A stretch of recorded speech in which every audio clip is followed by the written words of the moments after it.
Hey, what's up guys? Coach Jay here, and in today's video, I'm gonna be breaking down how to do the kettlebell clean. This is a fantastic exercise for building lower body strength, power, and explosiveness, but it gives a lot of people trouble. A lot of people have a hard time with the technique. They're often having and experiencing a lot of wrist and forearm pain. So I'm gonna go over all the technique tips that you need to know so that you're performing this movement properly and getting the most out of this exercise. Okay, the very first thing that we need to go over is the front rack position. So first things first, let's go over what you don't wanna do with the front rack. Number one, we don't wanna have a broken wrist like this. And number two, we don't wanna have our elbow out to the side like this. So first and foremost, we want the bell cutting across, so the handle of the bell cutting across the meaty part of the hand from the base of the wrist just below the fingers. So nice tight grip on the bell. From here, knuckles are pointed to the ceiling. Again, we don't want that broken wrist. Knuckles pointed towards the ceiling.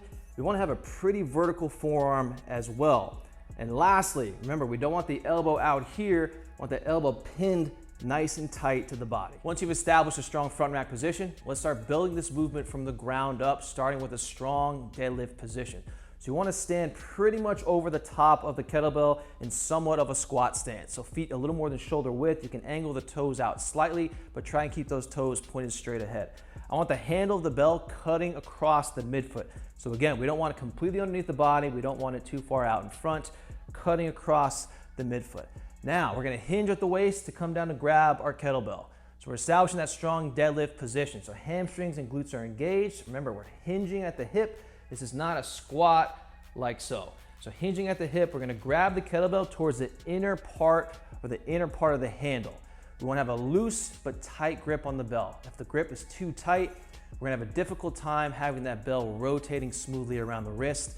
So loose but tight grip.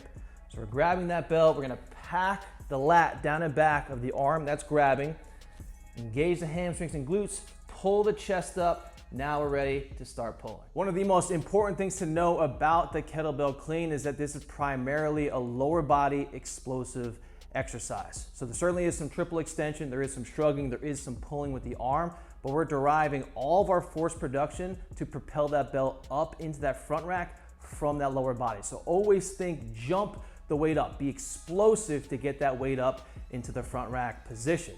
So the first thing that we're gonna do after we've established that deadlift position, right, nice strong deadlift position, we're gonna start with a gunslinger. So we're gonna stand tall out of that deadlift explosively, and we're gonna go into a gunslinger. So all we're gonna do is keep that kettlebell nice and tight to the body. We're gonna keep that elbow tight to the body, and we're gonna pull that kettlebell up slightly so that the kettlebell or the bottom of the kettlebell is pointed forward.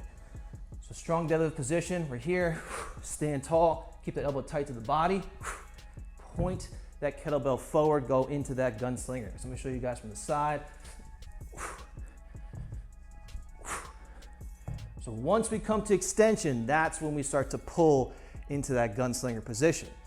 Now, once we've established that, you've gotten comfortable with the gunslinger, we're gonna start pulling that gunslinger up a little bit higher, driving more force and being more explosive through that lower body to get that kettlebell higher. So we're here, we're set up. Elbow tight to the body, kettlebell tight to the body. Start to drive up through that lower body to pull that kettlebell up higher. Once you've gotten comfortable there, now we really start to progress and we start to rotate that bell through into that front rack position. So remember, we're jumping that weight up. Smooth around the wrist. So gunslinger, elbow tight to the body, smooth around the wrist. Be explosive with that lower body. Now, where people often go wrong with the kettlebell clean is they flip this kettlebell up and over, which slams onto the back of the forearms, causing a lot of pain and discomfort. So never at any point in time should the bottom of this kettlebell be pointing towards the ceiling. The bottom of the kettlebell should always be pointed down and towards the floor at all times during the clean. If you're still struggling with this exercise, struggling to get that good spin and smooth rotation around the wrist, what I want you to do is use the other hand to assist with the rotation. So keep all the same technique principles in place, but as we go into that gunslinger, I want you to bring that other hand up and under the kettlebell to help with the rotation until you really get that movement pattern down. Even after mastering the kettlebell clean, there's still going to be some level of discomfort in the wrists and the forearms, especially when we're doing a lot of reps. So it's totally normal to have a little bit of discomfort, but if you're in a lot of pain doing this exercise, you need to go back to that technique, really dial in that technique, or even use some regressions if needed. If you guys found this video useful, make sure to leave a comment, leave a like, subscribe to the channel. You can also check out this video here or check out this one. And until the next video, I'll talk to you guys soon.